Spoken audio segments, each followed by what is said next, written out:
session. If you guys have ever been to a symposium before, you have probably seen Brian do this. We do it pretty much every year. It is a rapid fire session that is run specifically to run through all of the new things we have, all of the features we see that people often miss, to help you identify some things that you might not have noticed, because we do put out a lot of technology very quickly, and a lot of people can't keep up with everything. So this is going to run very fast. Brian didn't think anyone could replace him, so we have 7 sales reps to try. And if you have stuff that you're interested in, this is a great opportunity to identify something you want to go to a session about later, or you want to go check out in the demo room. Dan is going to kick it off here. I can make the slides move.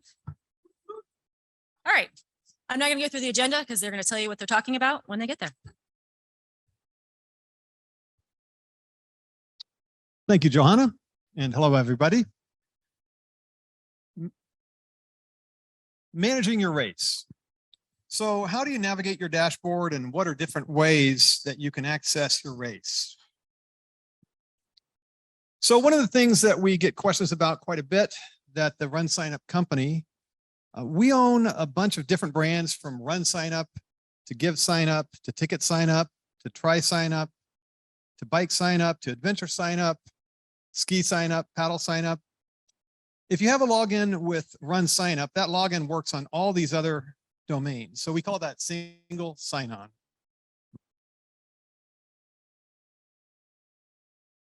The next one, and if you don't remember anything else from this presentation, this is the #1 thing. We have a lot of information in the site, and there's 2 ways to quickly access information. On the left-hand side, you see the ability to search by name, bib, or email. So if you have a participant that sent you an email that says, my t-shirt is the wrong size, and that's all you get from them, you could drop that email address in the search box and see if that participant is registered for your event, and then help them out with that vague t-shirt question. On the right-hand side, we have the race dashboard, and you have the menu search. So let's say I was looking to set up coupons. I could quickly search for coupons in that section and click on it to get to starting to add coupons very quickly. So you don't need necessarily to know every navigation point in our system. We also realize there's a lot of information in the dashboard. And if you're a newer user on RunSignup, we've actually started hiding some of the additional menu items, so it's a little easier to process and manage your event. If you decide that you'd like to have a full menu, you can expand your menu and unhide some of the section items, or pick that particular items that you'd like to have showing up, so that you don't overwhelm yourself with too much information you don't necessarily need.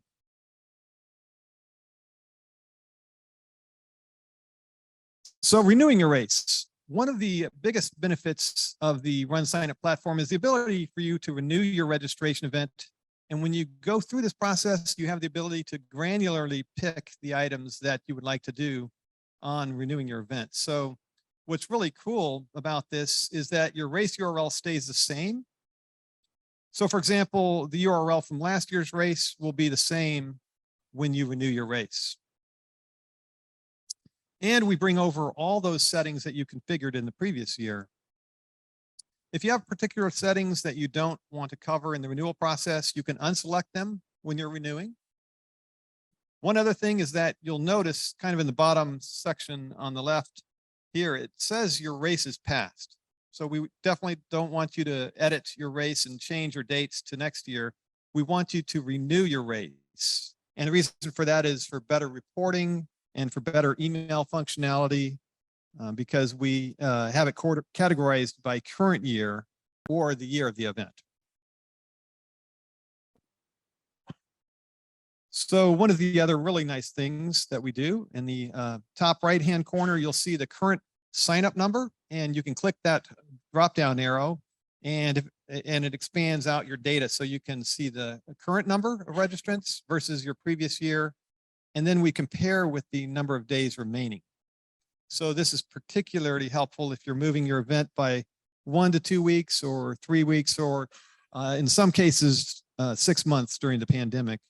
You can still do some comparisons with the number of days remaining and how your registrations are trending.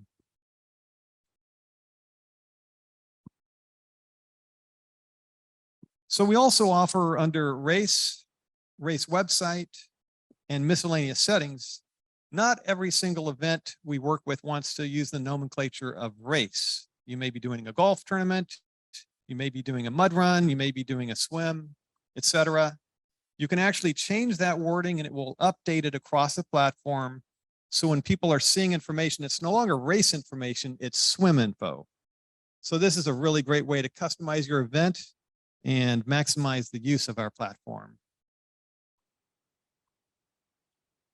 So hybrid events, something we've had a lot of success with over the past couple of years is the ability to have the in-person 5K as well as the hybrid or virtual 5K, and the ability for your participants to register in a single race and have the option to sign up for the 5K or the virtual 5K and not have to set up 2 races in our platform. So your partner dashboard, we're seeing a lot more RunSignup partners creating ticket events.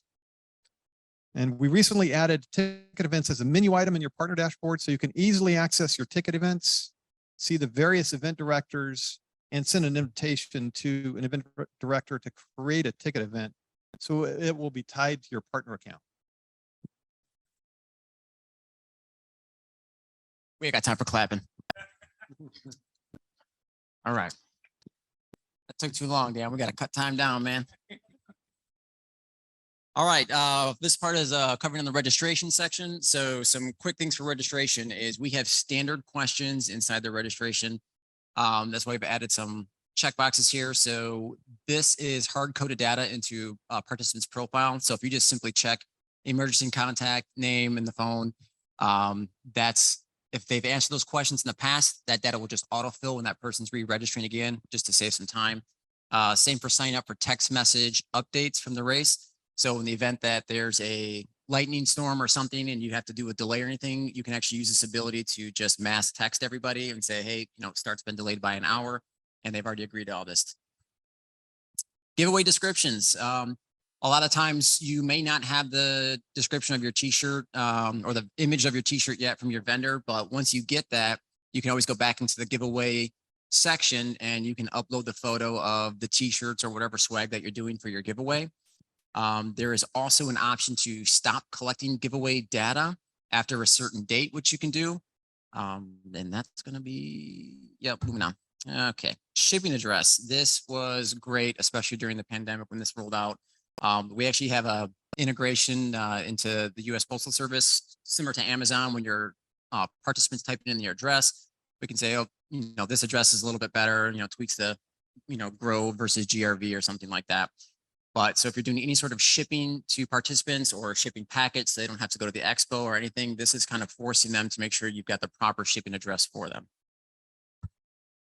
Multiple waivers. Some of you have utilized this in the past already, but we do have the option to have the standard RunSignup waiver. And then sometimes certain venues are going to require you to do an additional waiver for that specific venue. So you can always drop in theirs as well. I think before this, people were just doing like a custom question, a very wordy custom question. So this kind of takes care of that in a little more cleaner fashion. Gender options, Bob just kind of went over this as well. We now have the non-binary option as well in here. And as this started to roll out, we do see more and more participants actually choosing this option during the registration flow. So if your event allows for this, it's definitely in there for you to check out. Participant display. This is what participants can see when they're looking at the list of results or the find a participant data. There's one thing that you definitely don't want to do in here, and that's hide results. That can happen accidentally. So even though you post the results in the race, sometimes it's hidden. So that's something to look out for.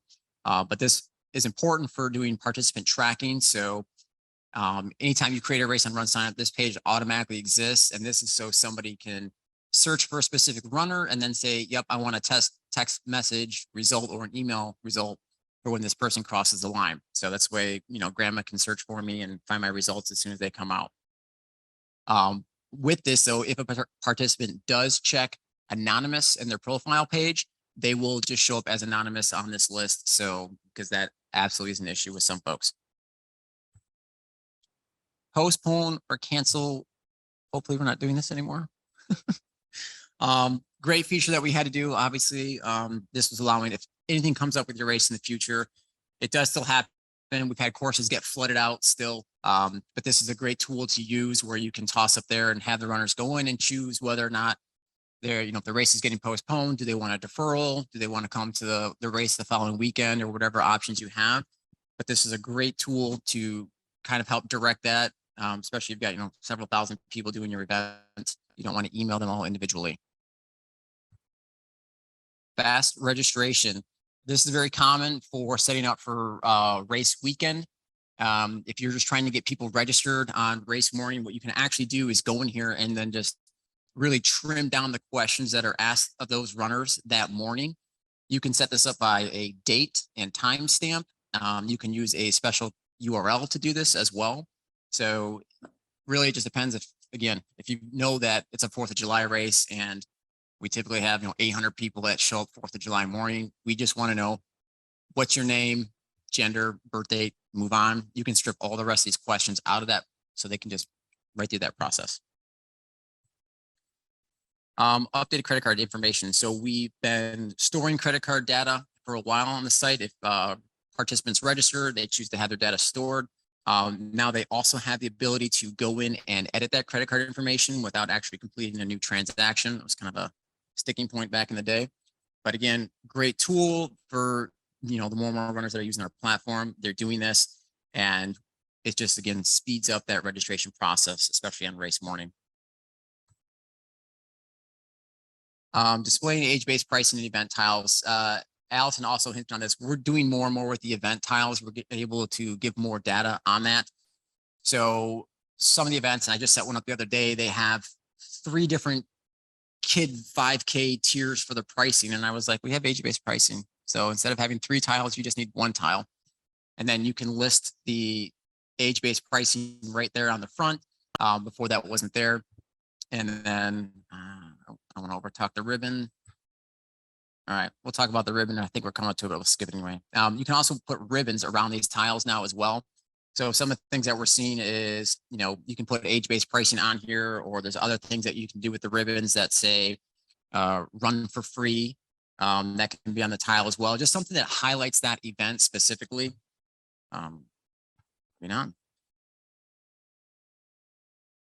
Deleting imports. Maybe you, I don't know, import runners and all of a sudden double the size of your race twice. There's a feature to delete the imports. Need any help with that? Just ask Ryan, he's got you covered. But it's very easy to pull an imported report and just say, delete all these imports. It's right there, Ryan. You don't have to text me anymore. Okay.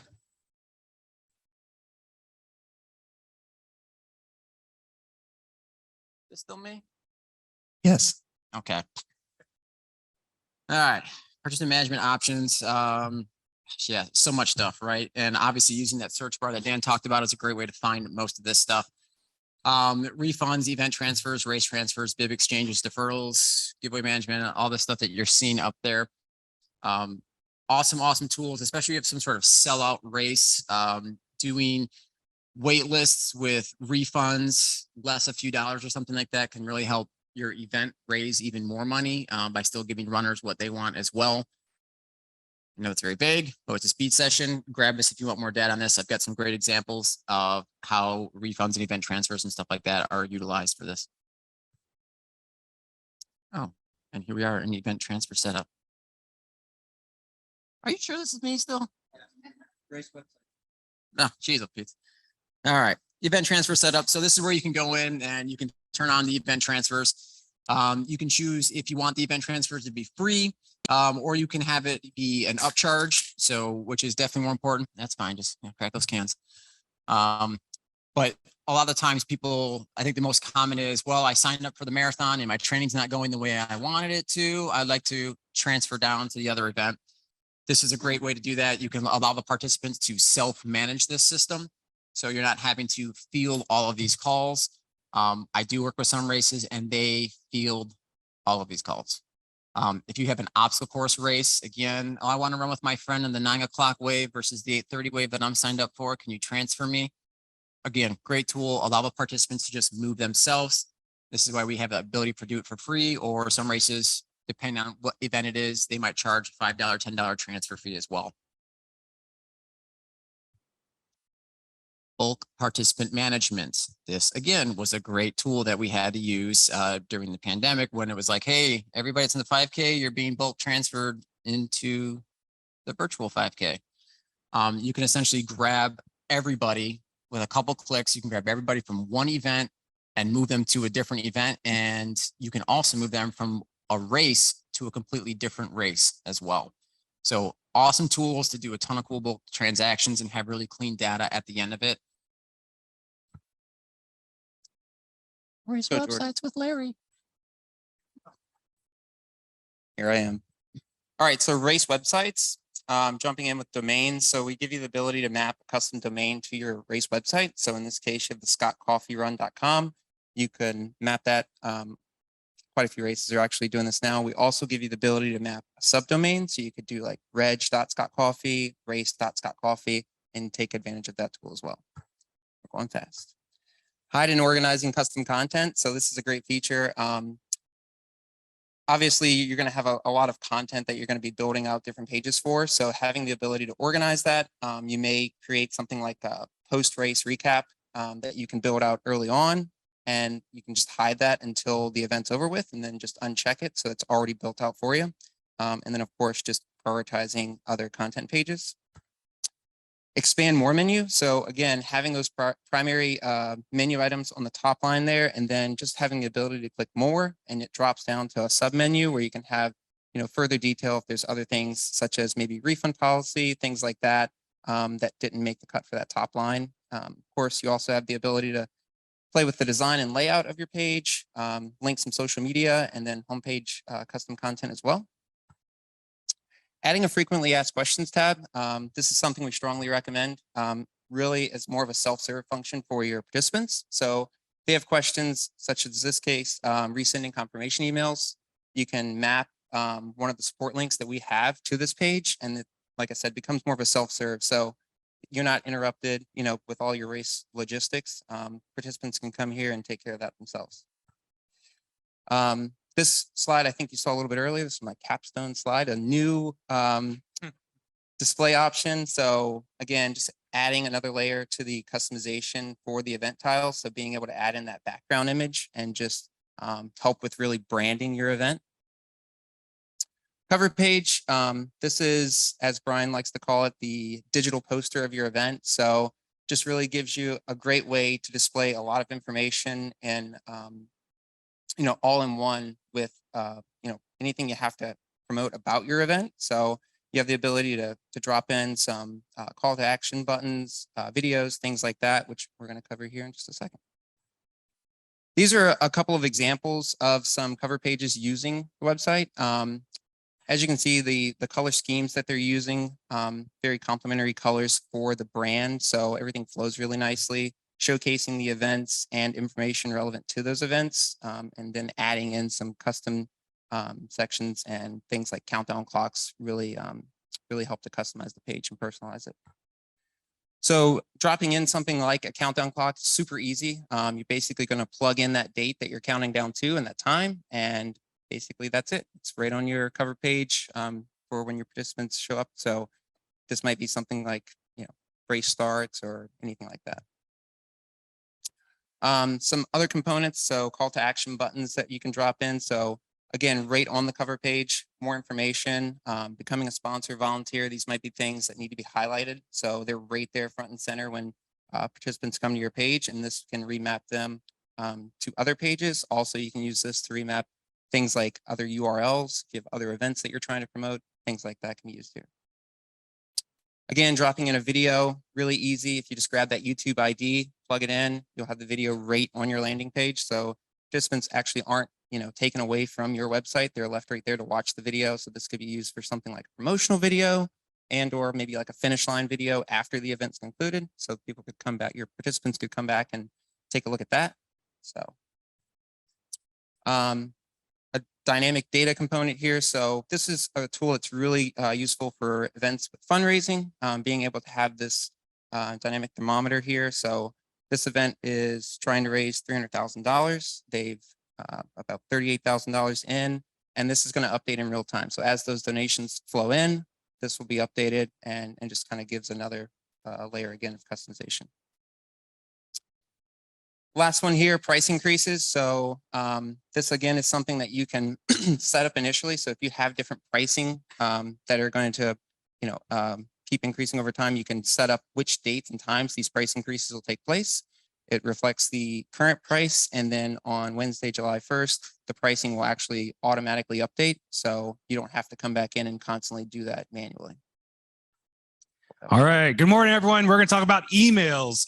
So if you guys are interested in learning more about emails, go ahead, go to the email masterclass at 1:15, and the strategy class comes in at 2:15.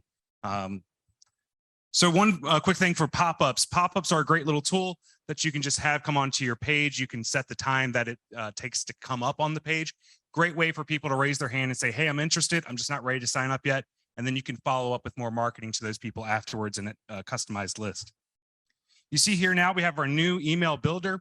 On this page, you're able to drag and drop content. You can add text boxes, images. You can add links out to other sites, links out to other pages within your site, sign up, donation, volunteer, things like that. Call to action buttons to get them engaged in it. If you are technologically savvy and have your own source code, or you have another email system that you can copy and paste the source code from on a template you like, you can take that right over to our templates and use your own and design it from there if you'd like to. You can see here that in the participant report, we've added in that you can save as a custom list and send an email. As soon as you click that, brings open an email window that you can start editing, highlight things like thank you for being on our 1-year match or anything like that. To get them more active in events coming up, or to get them more active in the event they're already in, depending on how you want to look at those measurements. We also have the automated and custom email list. So the custom email list, you can set that for all sorts of demographic searches, loyalty programs, donation programs, however you want to look into that. You also have the automated ones there for participants, donors, volunteers, groups and teams, etc. So you just click on that. It's automatically going to port in everyone to that email subject line or to the to line, and you'll be able to make those emails directly to them. Email replacement tags. So we've got tons of replacement tags. If you're not using these, you're crazy. I'm going to change it. He always says stupid. I'm going to say crazy. So if you're not using the replacement tags, that's going to be a time saver for you. You're going to be able to just drag and drop those into it. It's going to make your emails look very professional. Really get the information that you want to get out there quickly. You can see here an example of a pre-race email. So just setting up a quick pre-race email that you can automate out. It's going to automatically send out to everybody, maybe 3 days, 2 days before the event. Include in there their QR code so that they can quickly get back into registration so they don't have to go searching through when they first registered for the event. And then any instructions, parking, frequently asked questions, things like that. Can we bring pets or no? That'd be a great email to include that into. A quick registration follow-up email. So once they've registered, maybe you want to follow up with that registration 3, 4, 5 days after that. You can automate the time and date that goes out, or how many days after registration it goes out. And then it's a great opportunity to promote things like teams, your social media pages, referral rewards if you're giving them those incentives to get them to get their friends to keep coming out to the events. And then new for this year, we have emails for organizations. So if you have organizational emails like newsletters, or you have just seasons of events that you want to advertise all at one time, this gives you a great opportunity to get the word out there and get people connected with your organization. So thanks so much. Hello. I do want to make one point while I'm up here. Brian has been working out a ton. He's lost a lot of weight. All right, so we're going to do race promotion. Hopefully I can make it as quick as Brian. He's pretty fast. Social sharing. So on social sharing, what you really want to do is you're going to be promoting what the non-participant sees most of the time. So think of what would attract participants. So put that into your social sharing and your messaging in those in that section of our platform. Referral refunds. So there's 2 parts to our referral program. We have refunds, and the next slide we'll do swag. So the refunds would be, hey, I'm going to sign up. I'm going to promote the race that I'm doing to my friends. And by the way, in this case, I'm going to get 5 friends and I'm going to get $20 back.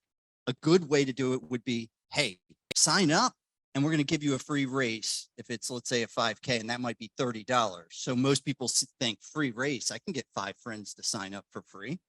Okay. There's other parts to it, the swag. So think in terms of referral programs, it should not just be 5 entries and that's it. Most of the top referral programs on our platform are going to have tiers. And to do the next tier, it's going to be something other than money, because most of the time the entry fee is so low. So think in terms of anything from virtual goodies, could be literally a Visa gift card, to hoodies, whatever you guys might already have merchandise wise. It could also be VIP programs, customized swag as well. It's very important. Facebook and Google custom audiences. So if you're advertising on Facebook or Google, you do have the ability in our platform by default to just go right in and do a export for Facebook custom audiences. You can use that for a lookalike audience or an exact. So in the exact audience, you're trying to reconnect with participants in the past. A lookalike would be, hey, I want to duplicate these existing participants that we already have and trying to track similar ones. The same can be done with Google as well. Race insights. So you can see at the top, there's tabs that you can select through. There's a whole bunch of different things. The one that I'm going to highlight is down at the bottom. You have the referral, custom, and email. You can blow those out and see where your participants are coming from, see where your real revenue and donations are coming from. With that, you do a referral source tracking. So in our platform, you actually can create custom source tracking links. And I was just talking to someone about it. So with those, you actually know where the participants are coming from your advertising. So you can, let's say you have an external website and the registration button for the event is in the upper right. Instead of just dropping in a standard one, put a source tracking. Now you know that they come from that register button at the top, and it'll drop right in, and you actually would have the referral source tracking link on the person, and you can build custom reports, which would be from our little CRM tool. So you can go in and go, how many people came from that button? All right, so you can go in and say, hey, the button was the source track, and you can apply that on a filter and create the list. And from that, you can go, hey, I want to create a duplicate audience and go to Facebook and duplicate that. All right, so last thing, quick text. This is actually becoming very awesome.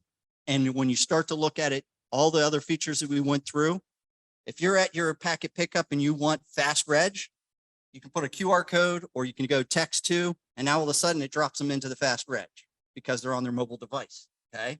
So now all of a sudden you start to multiply not just one feature, but many features. So it could be text to donate, right? And now all of a sudden you're raising more funds because you're at a peer-to-peer event. Those are the type of features that multiply. And this is a new one for us. So take advantage of it. Raise more.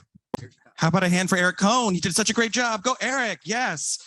So happy to be here at the Run Sign Up Roast of Brian Jenkins. What's that? I'm talking about raising more. Sorry, I'll do that instead. Okay, great.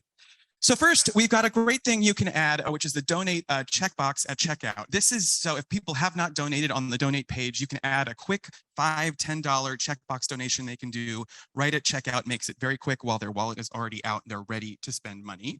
You just need to have a charity set up to make that happen. You can now import past fundraisers and donors into your peer-to-peer fundraising events. So if you have historical data from events you maybe didn't do with us or weren't able to capture, you can now upload those past fundraisers and past donations. You can find that on the dashboard under fundraising and fundraiser imports and donations and donation imports. Fundraiser minimums are a great way to guarantee that if someone's promised to raise money for you, that they will come through. And so they can put credit card information in that you can then save on file. And if there is a difference between what they raised and what they promised to raise, you can charge them. This is all optional, like all of our tools. You can choose to use this or choose not to, depending upon what you think your participants will respond to. Probably a lot of you know about our great integration with Facebook. We have an incredible Facebook fundraiser integration where once they've created their fundraiser on your Run Sign Up Race website, they're then prompted to create a mirrored fundraiser on Facebook. So they're raising money in both places. Now, things that go through Facebook are processed through Facebook and come through them. Things that are processed on our page come through us, but the total will be kept in sync on both pages. Also, this is Allison was talking about this a little bit earlier, but within the race day check-in app, you're now going to get some fundraiser info on people as they check in. So you can see as Jane Doe checked in, she's raised $0 of her 200. So that's when you get ready. Okay, I'm going to use my credit card on the fundraising minimum, charge her that 200 at the end to make sure we get that money. If you want to use those tools in tandem. We also have great fundraiser milestones and badges to sort of gamify the fundraising experience. They have this little trophy hall of grayed out badges they can get. So they know, hey, once I get 50, I'm going to get this other badge. And really, it makes the experience that much more fun. You can use ones we've already created or create your own. And the same thing goes for team fundraisers. We can create team fundraiser milestones and badges to also encourage them as a team to roll up to their goal. And also, I love this. Donation discount is really great. So if you want to give someone the impetus to even donate even more, you can say, hey, if you want to donate $100, we'll give you $20 off of your registration. You can use some of our banner headings on event tiles to highlight that and say, hey, there's a donation discount on this specific event. And hey, that's my time. Thank you so much. All right, we'll go over race day a little bit. So submitting virtual results, I think everybody knows how to do it. My mom has an AOL email address. She's 67. She can do it. So pretty simple. You can not require a time for these as well. So some people really don't want to know how fast they walk to 5K. So then that way you can kind of do that. And you can allow them to not even log in to submit the results. So it's super fast. If they have to log in, remember their password, stuff like that, they probably aren't going to do it. The virtual maps, obviously, this is an awesome feature. So you can upload with a bunch of different files, map my run, stuff like that. Still seeing a lot of this for nonprofits in the Northeast, especially. So it's a great tool to kind of sell if you're going to be helping direct a virtual challenge that ties along with the event or something like that. So corrals, obviously, you know, building a corral for an event that's going to have multiple waves and stuff like that. So Monument Avenue 10K does a great job of this. And they use pre-approved corral lists. So question logic, you got to put in a time under a certain amount, and then you're going to be submitted into those competitive waves, elite waves, stuff like that. So they have maybe like 20 or 30 different corrals, and then they're going to verify based on performances and stuff like that. Digital bibs. So a cool thing you can kind of get people to push each other and stuff like that now is you can add the group or team name to that digital bib. It's a great way to maybe include a sponsor logo and stuff like that on the digital bib as well, just to give them a little bit more exposure. On-site registration. I think Eric talked about this a little bit. So this is a great way to kind of get them rolling. And then you can require a password if you're going to have somebody pay cash, just to protect you guys a little bit. And you can still link this to that QR code and everything. So it can speed up that race day registration where people can just register from their phone in about 60 seconds. And then you can use the check-in app to kind of finalize everything. QR codes again, maybe in 2017, 7 of you have used your QR code. Now everybody knows what a QR code is. Talking to a customer in Boston last week, he's actually going to copy a race at a brewery the week before or whatever. And then following the race, he's going to have QR codes pretty much set up as you're walking out and around the brewery to force people to use those QR codes to sign up for the event for next year. And then he'll close it, bulk transfer everything back. So hopefully that works pretty well. If you guys have events that have like big parties and stuff like that, people are hanging around with their phone, this could be something great to not just use race day, but maybe to promote your event for next year and then transfer everything over, because you can't renew an event the same day as the event. You'd have to wait 24 hours or whatever. So copy the race really easy and then bulk transfer everything over, and your account manager can help you with that.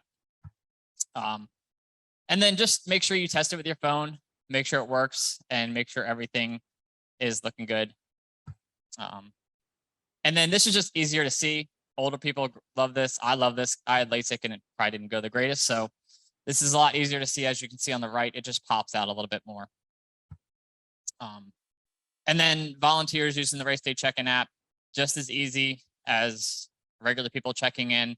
So then you can make sure all your volunteers are here, know their assignments, and they can pull that right up. Label printing, this is brand new. I think it came out about 3 or 4 weeks ago.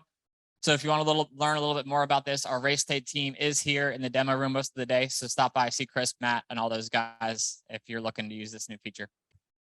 And then just showing the camera assignment for that bib assignment when you're pulling up pictures and stuff like that and photos after the race. and just make sure your participants know where that bib on the front.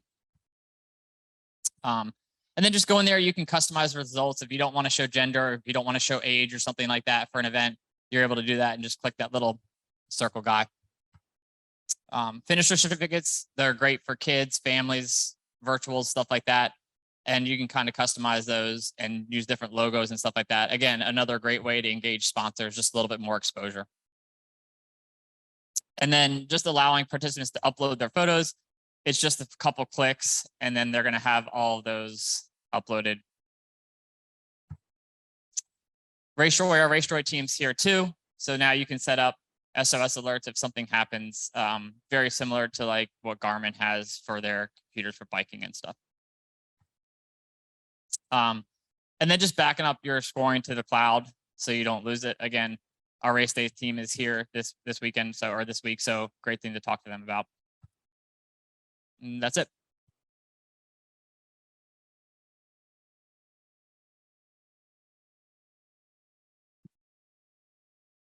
So, I mean, I won't tell Brian how they did, but they are done significantly early. So they did follow the instructions to be fast. If anyone has any questions, we can take a few questions. If no one does, then we will let you guys have a longer break before our next session. So if anyone has a question, raise your hand. Otherwise, I'll let you know what's going on next. Imports, any questions on imports? All right. So you guys then have a little bit of time here. Next session start at 11:15. We'll have regrowing your race in here. Timer registration and timer flow for registration and check-in will be upstairs in Chestnut. And then everyone's back down here for lunch at 12 o'clock.